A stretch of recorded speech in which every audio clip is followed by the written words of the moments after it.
Hello and welcome to the App Fairy podcast. My name is Carissa Christner, and today I'm very excited to bring to you an interview with Rex Ishibashi of the Originator apps.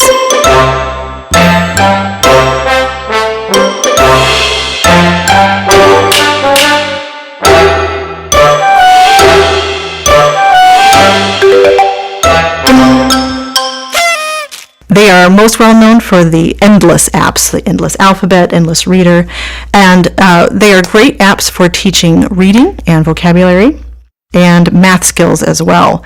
If people ask me, what's the one app that you can recommend to help my child learn to read, Endless apps is pretty much the first ones that I recommend. One of the reasons is that I've seen their apps work even in my own home. When my son was very young, before he could read anything at all, one day he was looking at a book and it had a big block of text, and he pointed to one of the words on the page and said, "Mom, is this the word look?" And I looked, and it was the word look. I said, "Yes, how did you know that?" And he said, "Little Blue has to look both ways before crossing the street." And I said, "Oh my goodness, that is a sentence from Endless, one of the Endless apps." And I went and I bought like the whole set of lessons because I was so excited, because this obviously was very effective.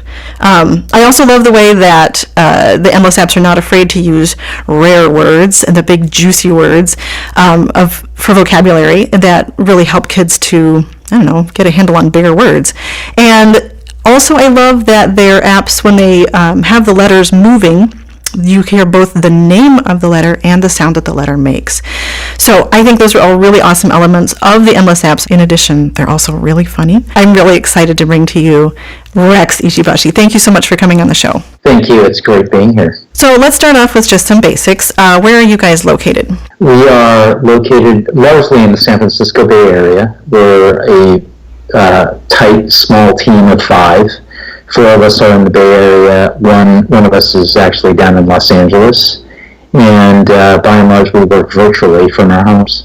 Oh, that's nice. So you don't have to travel to an office or anything. You can just work from home. That's very nice. How many apps do you guys have total at this point?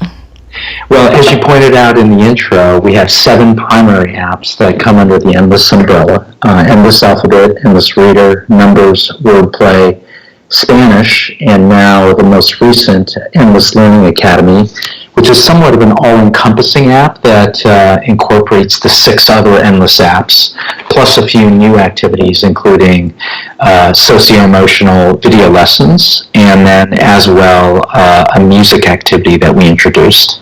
Have you been with Originator since they first started? I am one of the founders, yes. And in fact, I consider the entire team of 5 founders. We were all together at a prior company that was also doing some kids' apps.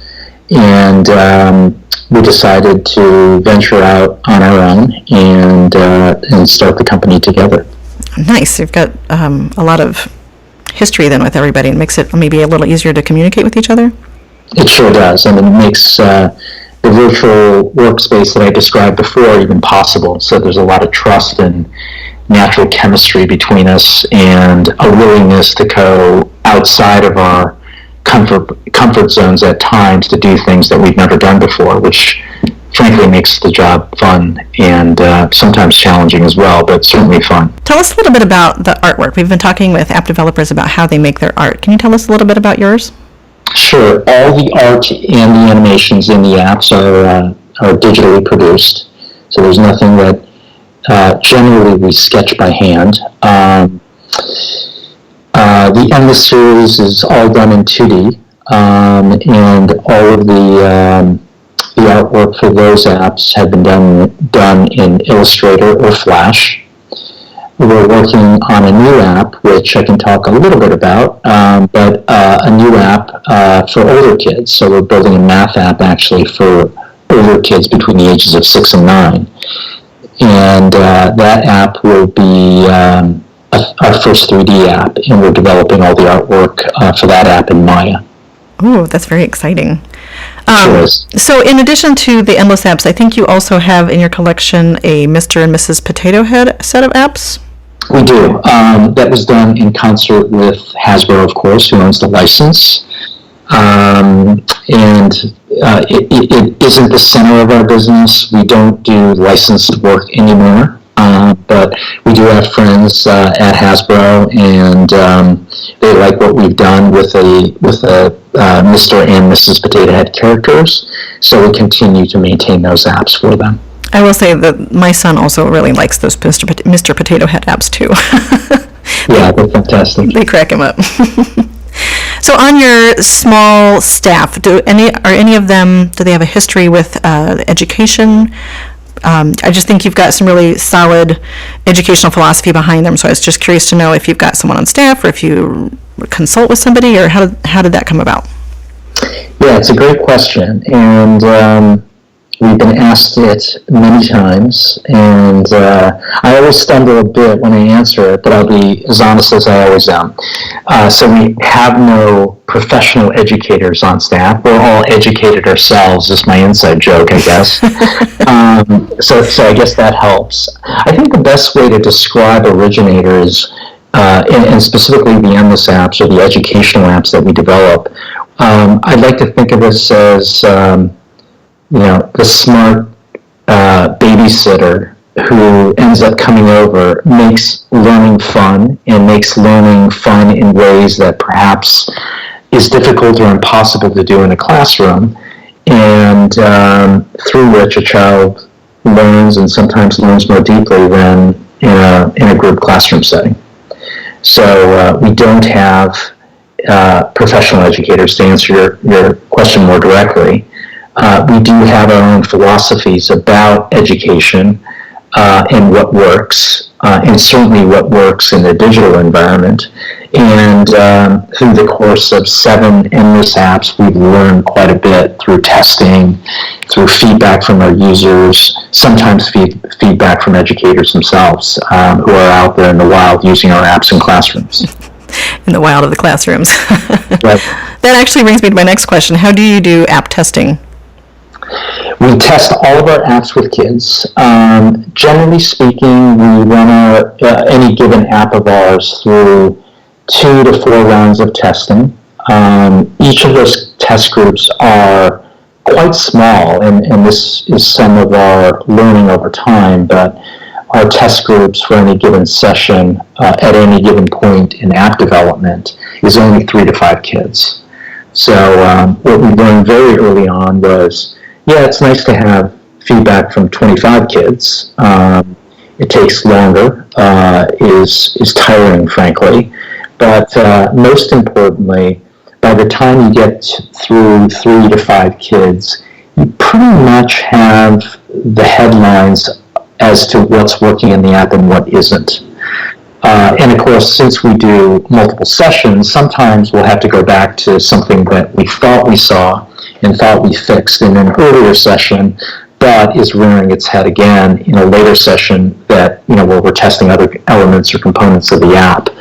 But we have relationships with parent groups here in San Francisco, a few preschools and schools themselves here in the San Francisco Bay Area.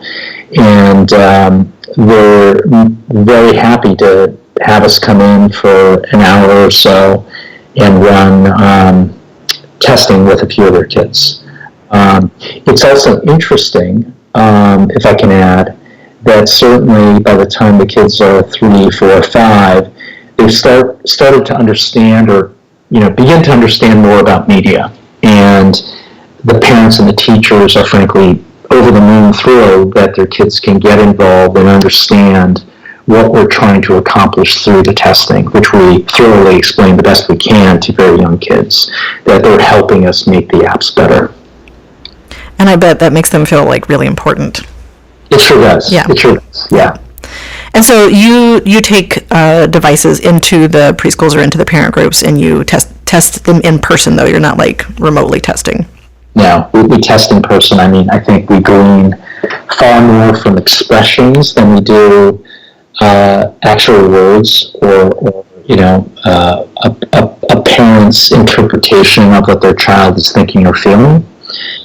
certainly with a 2-year-old or a 3-year-old, they just simply cannot articulate the way we can as to, our feedback on a game or on an app or on any kind of interactive experience or on a movie or a book or whatever it might be on why we like it or don't like it. So, when there are pauses, when it's clear to us that we want a child to interact in a certain way, those are clues and hints that it's not as clear as we think it is, for example.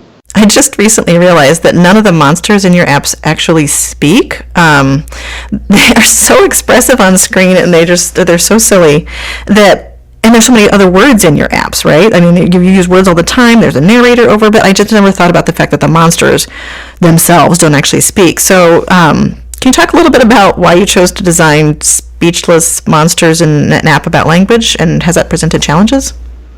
Yeah, it's a great question, and one that we debated, I don't want to say at length, but it was a key point as we were developing the Endless World and exactly who these monsters were, the personalities that we were imbuing the monsters with, but as well, the choice that these monsters can emote. So they do make sounds, and they make sad sounds or happy sounds, but they don't speak. It was a deliberate choice for a few reasons. One is that it's the actions of the monsters and the animations themselves that help reinforce and create a language or the words in the minds of children, as opposed to saying, having a monster say, "I'm happy," when the lesson is about happiness or the word happy. We also do have a narrator's voice, as you know, that explains or demonstrates how the word should be pronounced, the phonetics of the letters, the definitions of the words themselves, and we felt that a consistent narrator's voice would make that more clear, as opposed to fantastical or personality-filled voices that may say the word gargantuan differently than a different character would say them. Yeah, that's a really good point. So, not having the monster speak has been challenging at times because it has really forced us to refine animations so that the visual can tell the story about what the word is and what the word means.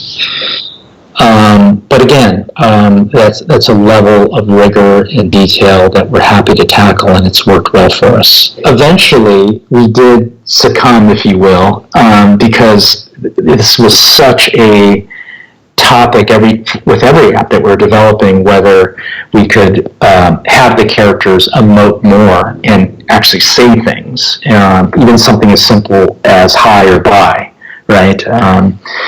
But eventually we did succumb, and we created a character called Alphabot that is a robot in endless wordplay. And Alphabot does speak. She, and we did, in our own minds anyway, gender assign her, if you will, but she really speaks around the animations, but it's centered around this robot's adventure through the endless world, and she is the narrator for the Endless Wordplay app. But Alphabot is the only character that actually speaks, and actually speaks very well. Yes, she does. Have you had any particular words that you found that you wanted to use, but you're like, I don't know how in the world we're going to illustrate that with an animation? We have, and I'm trying to think of examples, but Enigma or something. Funny you should say that. Enigma is on the list of words that has never made it to the app for Endless Alphabet. And I think you referred to the Endless Alphabet words as rare words. We call them stretch words internally. Words that, frankly, kids love saying because they're complicated to say, and oftentimes they have a rhythm and a cadence that longer words tend to have and shorter words don't. Mm-hmm. And as well, Endless Alphabet and the centering of that app around these stretch or rare words was really somewhat of an epiphany for us, in that there was a morning when my, at the time, 3-year-old son woke up. It was a beautiful sunny day in San Francisco in the middle of summer, which we don't always get in the middle of summer. We often get foggy days. And he walked up to the window and said, "It's gorgeous outside." And gorgeous is a word that my wife uses quite frequently to refer to weather when it's beautiful. And if a child using the word pretty is $1 million moment, having them use a word like gorgeous or gargantuan or experiment is priceless. Absolutely. Yeah, we had a similar experience at my house. Although my son didn't quite get it, instead of using gargantuan, which he would use properly, but he actually pronounced it gargantuic. But he definitely got that word from your app, because I don't think we use that often in our language. So that was another example in my mind. That was another example in my mind of a way that your app definitely is effective at teaching kids those rare words. Yeah, one of my favorite stories, if you don't mind me digressing, but one of my favorite stories, a friend of mine sent me a Facebook post of someone that I didn't know, but this mom was describing this evening situation with her, I think it was a 3-year-old, where the 3-year-old kept pulling mom's arm just to want to show her and dad something in his bedroom. And they finally succumb, and they go into the bedroom, and on his bed with blocks, so not with an app or anything else, but with blocks that the boy had, he spelled the word contraption on the bed. And as this Facebook post had it, the mom freaked out and said, "We have ghosts in the house. This is like the Sixth Sense. I mean, like, this is crazy." And the dad said, "I've been letting our boy play the app Endless Alphabet, and contraption is one of the words." And I have that on my desktop. I mean, it's not my screensaver, but I always have that on my desktop because I open it once in a while, and it just makes me smile. Did she include a photo of the block spelling out the word contraption? Yes, absolutely. I'll send you the post. I would really, really love that. We will post that on the App Fairy website, everyone. So go there if you want to see it. That's an awesome story. Thank you so much for sharing that with us. Because it would be very spooky if you didn't know where that was coming from. So I read somewhere that you cited in the past Sesame Street as one of the inspirations for your work, and I can totally see that in the Endless Apps. They're that same flavor of educational but fun, and the reason that they are educational and motivating to kids is because they are fun. But can you tell us a little bit more about your history and how Sesame Street has influenced you? Sure. Where to begin here? We could spend a half hour talking about this. So I was born in Japan. Japanese was my first language. I came to this country when I was 4 years old. I learned to speak English watching Sesame Street on TV in the late 70s. So that was my first influence, if you will, and of course, had very, very fond memories of having learned so much and having as well been entertained so much by Sesame Street. So I think, at its core, the commonality between Sesame Street and Originator is we're truly trying to deliver world-class educational benefit as well as entertainment. As it turns out, and I think there's probably a Facebook post or something that I put up at some point when I was literally on the set of Sesame Street, the 5 of us who started Originator worked at a company prior to this that was doing kids apps, and we were all 5 involved in helping create Monster at the end of this book and another Monster. So those are apps that that company had done for Sesame Street. Those are also fantastic apps. Yeah. No, we're proud of those, and they're amazing apps. So we had many friends at Sesame Street. A friend of mine said, "Gosh, you guys feel like you're the Sesame Street of the 21st century," which is the ultimate compliment, I suppose. So yes, I mean, admiration, influence, my early ability to speak English. I mean, how many more references can I provide? That's perfect. That's perfect. Yeah. And because I feel the same way. I grew up watching Sesame Street too, and I think that it had a lot to do with the fact that I could read pretty early, and I think that the correlation is very clear. So yeah, that's great. All right, so let's see, where were we? Oh, right, you were going to talk a little bit more about any words that have been particularly challenging to illustrate. Yes, we have a long list of words that has not made the grade, where the animation would be too complex. We haven't come up with a sentence that successfully or accurately captures a broad enough definition for that word that a young child would understand. Mm-hmm. Several reasons why words have ended up on the cutting room floor. All that said, we've Endless Alphabet launched with 26 words. We continue to add words. It now is 100 words. We feel comfortable with 100 words, but we have dozens more words that could end up in Endless Alphabet should we choose to expand it. So at this point, are you adding more words? We are no longer adding words. We've always taken the approach of launching an app with the quote-unquote bare minimum, mm-hmm. Seeing how it was received, seeing if the app worked, and then expanding from there. As it turns out, we've expanded all of our apps. So, Endless Alphabet launched with 26 words. It's now 100. Endless Reader, which is really centered around the Dolch or the Fry sight word lists that educators point to as being important for kids by the age of the end of first grade to know pretty well or know by sight. Endless Reader started with 26 words, and it's now up to 350 words. Wow. and does include the vast majority of the Dolch and Fry sight words lists.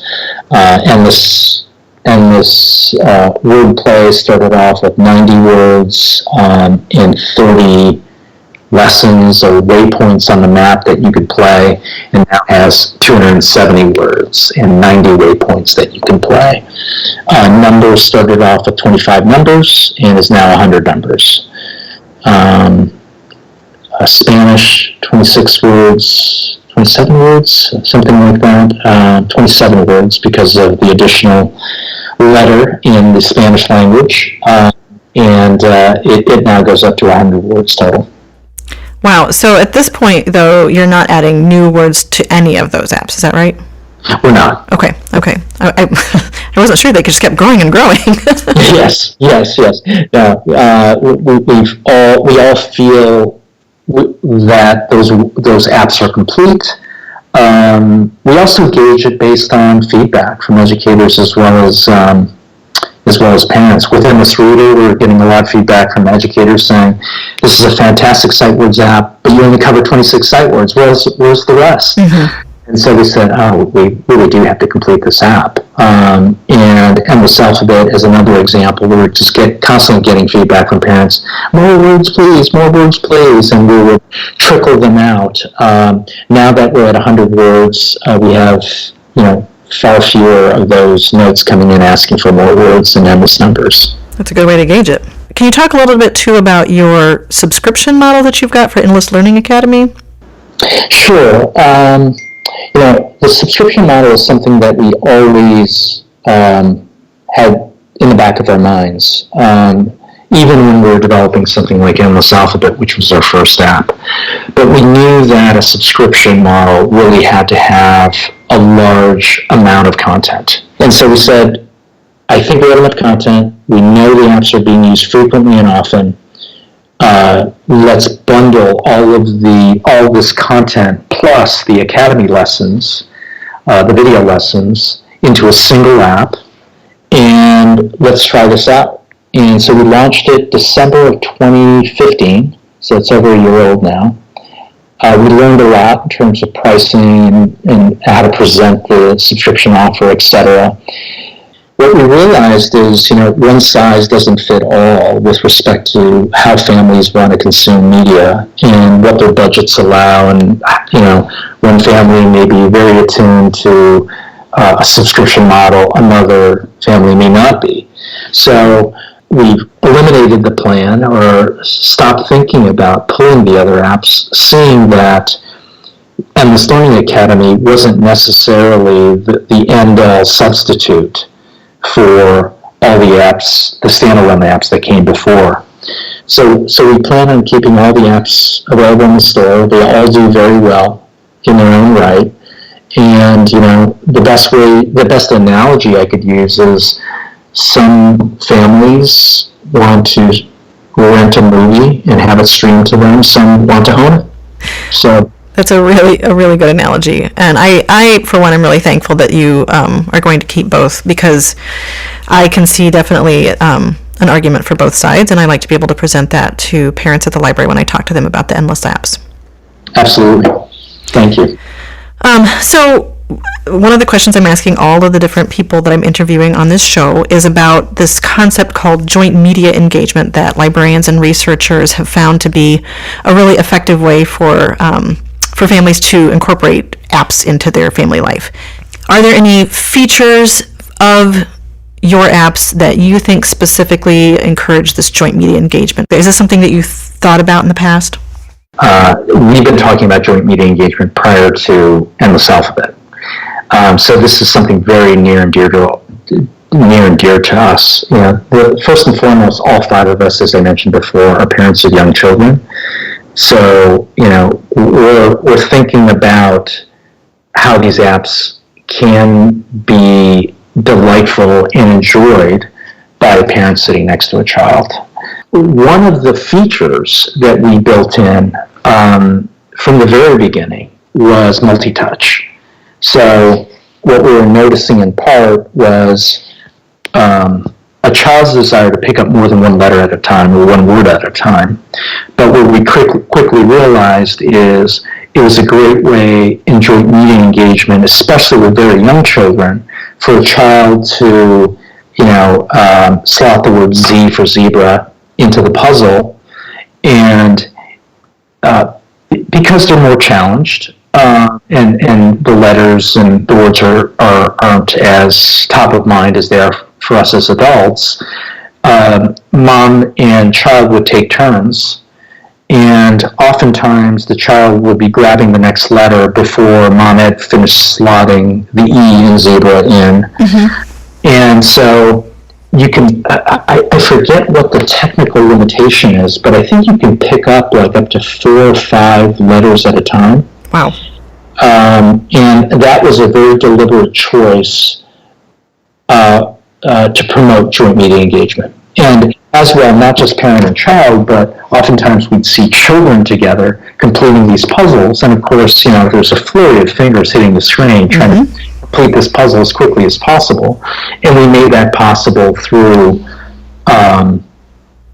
multi-touch and very specific to joint media engagement. Yeah, I was going to say, I've seen that at the library too, when I've got more than one kid wanting to play with that app, that each of them will have a finger or two. But now I'm curious. I'm going to have to go see how many fingers I can manipulate at the same time. That'd be kind of fun. Yeah, absolutely. So do each of your monsters have a backstory? They do. They all have names, which over time, if you are a devotee to the apps, you will kind of learn them all. Mm-hmm. But they do have names. I'll send you sort of the lineup and with all their names. The bios themselves for the characters remain a secret, but everything you see in the animations reflects their backgrounds. Nice. Hi, Rex. My name is the App Fairy. How are you? Hello, App Fairy. How are you? Nice to meet you. I'm great. I'm so excited to hear your voice. I've heard so much about you. But I wanted to know. I have a question from Claire.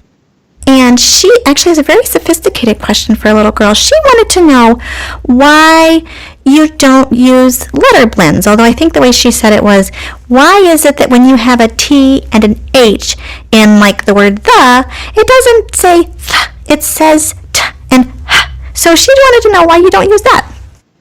It's a great question. So the puzzles are only one letter at a time. So as you construct the puzzle, there's no intermediate steps that, and I'm going to modify what I just said in a second here because we eventually did get to that in endless wordplay. But we don't do letter blends mainly because the individual letters are the components of the puzzle. And so we're really emphasizing the individual letter sounds as opposed to the letter blends, even though when you're spelling the word the, at an intermediate point, you have the T and the H together. In endless wordplay, and you may not have noticed this, is we do have letter blends. So as you're spelling words, and I'll just use the word, example, what's a good example? Cart, C-A-R-T, is when you have partially completed the word cart, C-A-R, Alphabet will say car, even though obviously the end game is cart. So we did get to letter blends eventually with endless wordplay, but and we did try and trial and test some letter blend mechanics even for endless alphabet, but we found that given the basic mechanics of single letter puzzle creation or completion, it was more confusing than it was helpful for kids. But if you're interested in letter blends, I strongly recommend that you try out endless wordplay. I will definitely tell Claire that that's what she should do. What a great answer to the question. Thanks so much. Sure. All right, I'm gonna head out. I'll see you later. Bye, Carissa. Bye, App Fairy. Bye, App Fairy. Thanks again for coming onto the show. It's been really wonderful to talk with you, to learn a little bit more about the backstory of all the endless apps, and to hear about your philosophy. And I just really appreciate you taking the time to come and talk to us today. It was a pleasure meeting you. It was great questions, and let's definitely stay in touch. We'll do that. Thanks a lot. Uh-oh, you guys. I think it's just about time for the bad App Fairy to show up. Woo! Uh-oh. Here she comes. Hey, you folks.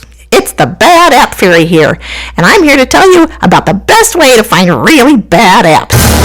For this episode of I Got a Doozy for You, one of the easiest ways to spot a bad app is to look for educational apps with inaccurate information.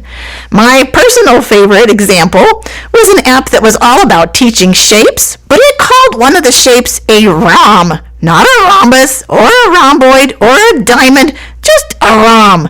And as far as I know, that's not the name of any shapes.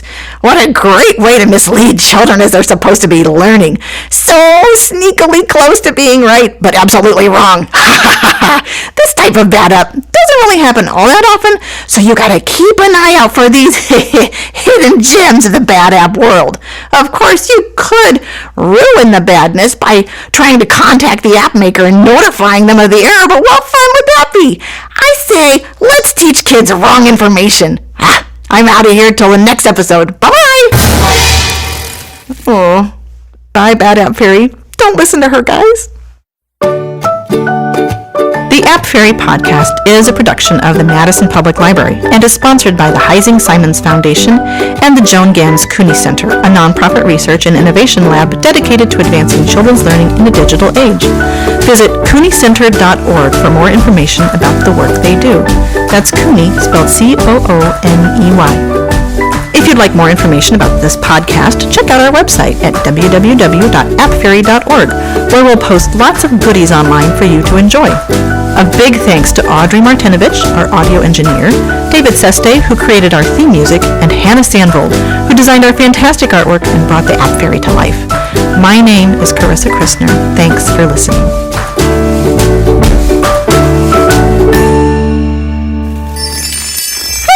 Thanks for listening to all the credits, and of course now you've earned the hidden gem of the episode. For this episode, I'd like to talk about an app called Azzle by a company called Dutiful. That's Azzle spelled A-Z-Z-L, and Dutiful, which is kind of like the word dutiful, but with a J. So this app is also about monsters, so if you like the Endless Monster apps, maybe you'll also like this one, but there's no spelling in it. In this one, the very silly monsters are all part of some puzzles, but these puzzles aren't like any puzzles you've seen before because all of the pieces have moving pictures on them, and you have to rearrange the puzzle pieces until the puzzle makes sense, until it looks like one whole picture. And when you do, it snaps into a really funny and very rewarding little animation. A lot of the puzzles are based on common shapes like triangles or squiggly lines, and they're also very challenging for both kids and adults, so they're a really fun one to play together. Anyway, I hope that you will check out Azzle by Dutiful. Thanks so much. Have a good day. Bye-bye.